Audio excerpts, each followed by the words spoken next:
నేనైతే నాయన ఏకాంతంగా పోయి చాలాసార్లు నాలాంటోడు ఒకడు బతికుంటాం అవసరం అంటావా? నాకై నేను పోతే నరకానికి పోతాను, ప్రాణం తీసుకుంటే ఆత్మహత్య ద్వారా నా ప్రాణం నువ్వు తీసుకోవచ్చు కదా దేవా అని ప్రార్థన చేశా. నన్ను చంపు నాయన, నా ప్రాణం తీసుకో, నా వల్ల కాదు ఈ బాధలని ప్రార్థన చేశా.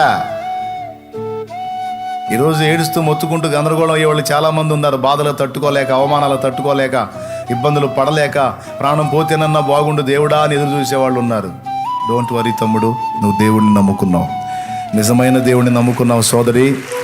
భయపడవద్దు, కృంగిపోవద్దు. ఏ అవమానం వస్తుంది, వాళ్ళు అంటున్నారు వీళ్ళు అంటున్నారు నాకు చాలా అవమానంగా ఉంది అని నువ్వు అన్నావు అనుకో, నీలో ఇంకా ఏముంది? అహం ఉంది. ఆ అహం అవమానాన్ని తట్టుకోలేకపోతుంది. అహం విరిగిపోయిందనుకో, అవమానం కూడా నీకు నొప్పి అనిపించదు. ఏదైనా మనకి ఎదురయ్యే వాటికి మనం స్పందిస్తున్నాం చూడు, ఆ స్పందనలు మనలో ఏమున్నాయో మనకు బయలుపరుస్తాయి. అవతలి వాడు కించపరిచి మనల్ని మాట్లాడినప్పుడు మనకు కనీసం చీమ కుట్టినట్టు కూడా లేకుండా మనం ప్రశాంతంగా ముందుకు సాగామనుకో, మనలో అహం విరిగిపోయినట్లు. దేవునికి స్తోత్రం కలుగును గాక. అహం మనలో సజీవంగా ఉందనుకో, ఎవరు ఇంత మాట అన్నా సరే విలవిలవిలవిలాడిపోతాం. కూడు తినం, నీళ్లు తాగం. ఏమైందంటే ఫలానోడు ఇలా అన్నాడు, వాడు నన్ను ఇలా అన్నాడు, వాడు నన్ను ఇలా అన్నాడు, నన్ను అంటాడా, నన్ను అంటాడు అంటే ఏముంది ఇక్కడ? ఏముంది? యా, అది విరిగిపోయినోడు పట్టించుకుంటాడా? దావీదుని తిడుతున్నాడు షిమి, ఛీ దుర్మార్గుడా, దుర్మార్గుడా, తగిన శాస్తి జరిగింది నీకు. సౌలు రాజుకు నువ్వు చేసిన దుర్మార్గానికి నీకు న్యాయం జరిగింది. ఎవరికి దుర్మార్గం చేశారు? సౌలు దావీదుకు దుర్మార్గం చేశాడా, దావీదు సౌలుకు దుర్మార్గం చేశాడా? నిజం మనకు తెలుసు, చెప్పండి. సౌలే దావీదుకి ఇస్తానన్న వాగ్దానాలు ఇవ్వకుండా దుర్మార్గం చేశాడు. కానీ ఈడొచ్చి అంటాడు, దావీదు కష్టాలు రావటం చూసి ఎవరు? ఈ షిమిగాడు. ఇట్లాంటి షిమీలు ఉంటారు మనకు కూడా. మనం బాగున్నప్పుడు మేము గుటకలు మింగుతూ ఉంటారు, మనం బాధల్లోకి వచ్చామనుకో అప్పుడు వేస్తారు కాట్లు. మనం ఇబ్బందులు పాలవుతాం చూడు, అప్పుడు వేస్తుంటారు కాట్లు. అర్థమైందా? దావీదు అహంకారి కాదు, అహం విరిగినోడు దావీదు. ఛీ పో అని దావీదు మీద రాళ్ళు రువి దుమ్మెత్తి పోసి శాపాలు పెట్టి తిడతంటే యోవాబు అబీషై ఇద్దరు దావీదు దగ్గరికి పోయి, రాజువైన నిన్ను చచ్చిన కుక్క వంటి వాడైన షిమిగాడు అనేసి మాట్లాడుతుంటే నువ్వు పడటానికి నీకు మనసు ఉందేమో కానీ మా వల్ల కావట్లా, నువ్వు అనో చేరబోయి వాడి తల తీసి నీ కాళ్ళ దగ్గర పెడతాం. వెంటనే దావీదు ఏమన్నాడు? ఇందాకటి నుంచి అదే చూస్తున్నాను రా, ఎవడు స్పందించట్లేదేందని. ఇప్పుడు స్పందించారు, ఇంకా నన్ను అడుగుతారేంట్రా? పోయి వాడిని చిక్కించుకొని కొట్టేనాడు తల అన్లా. సెరూయా కుమారులారా, నా సోదరి సంతానమా, నాతో మీకెందుకు, వానితో మీకెందుకురా? వానిని శపింపనీయుడి, వాడిని అననీయండ్రా, వాడిని అవమానపరచనీయండ్రా. దావీదును శపింపమని యెహోవా వానికి సెలవు ఇవ్వని ఎడలా నన్ను శపించి వాడు బతుకుతాడ్రా? నా దేవుడు బతకనిస్తాడ్రా వాడిని? ఈరోజు వాడు అన్నేసి మాటలంటే నా దేవుడు మౌనంగా ఉన్నాడంటే తప్పు వాడిది కాదు, ఆయనది కాదురా. నేను మంచోడిని కాదు, నేను దుర్మార్గుండ్రా, నేను పాపిని, నాకు ఇది న్యాయమే. ఎందుకంటే నేను ఆయన గాయపరిచాను, ఆయనకి నచ్చని పని చేశాను. నేను ఒక నిరపరాధిని చంపి, ఒక నిరపరాధి హత్యా నేరాన్ని మూటగట్టుకున్న దుర్మార్గుండ్రా నేను.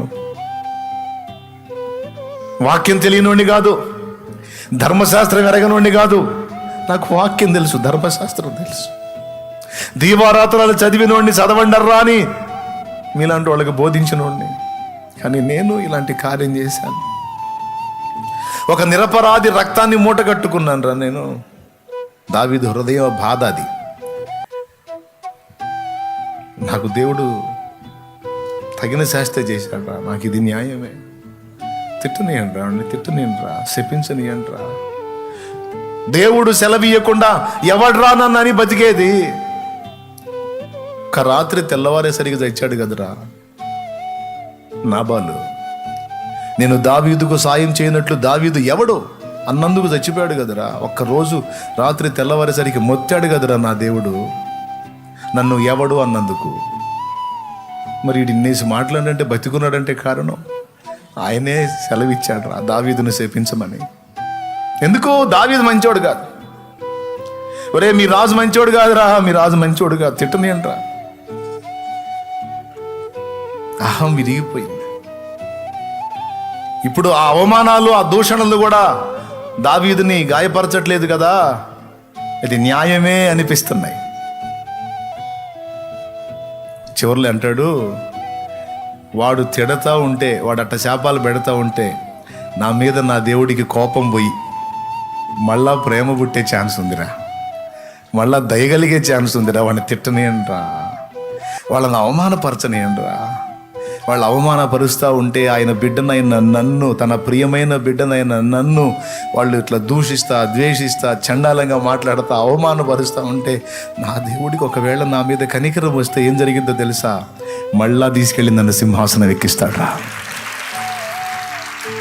నేను తిరిగి సింహాసనం ఎక్కునట్లు వారిని తిట్టనియండి, తిట్టే వాళ్ళని తిట్టనియండి, ప్రచారం చేసుకునే వాళ్ళు చేసుకొనియండి, దూషించే వాళ్ళని దూషించనియండి. నాకేమి ఇబ్బంది లేదు, నాకేమి అహం నొచ్చుకోవట్లా. నా అహం విరిగిపోయింది. యెహోవా నా శ్రమను లక్ష్య పెట్టునేమో, వాడు పలికిన శాపమునకు బదులుగా యెహోవా నాకు మేలు చేయునేమో. మీరెందుకురా నాకు వచ్చే ధన్యత పోగొడతారు? వాడు ఫ్రీగా తిట్టి పెడుతుంటే నన్ను. దేవునికి స్తోత్రం. ప్రియులారా, ఎందుకు ఈ మాటలు చెప్తున్నానో తెలుసా? అవతలి వాడు ఒక మాట అన్నప్పుడు మనం గాయపడిపోతున్నామంటే మనలో అహం ఇంకా విరగలేదని అర్థం. అహం విరిగితే మనలో స్పందన ఉండదు. ఓకే దేవా, న్యాయమే, వాడు నన్ను తిట్టాడంటే న్యాయమే, అన్నాడంటే న్యాయమే, యోగ్యుడినే, యోగ్యురాలనే అన్ని అనుమతించి మనం ఖాళీ అయ్యామో లేదో చూసుకుంటాడు ఆయన.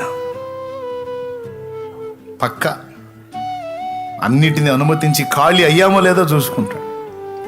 అయిపోయిందిరా, అన్నీ విరిగిపోయినాయి, వీడికి మొత్తం ఖాళీ అయిపోయాడు అనుకుంటే అప్పుడు నింపుతాడు తన మహిమ, తన కార్యాలు అప్పుడు స్టార్ట్ అవుతాయి. హల్లెలూయా, హల్లెలూయా.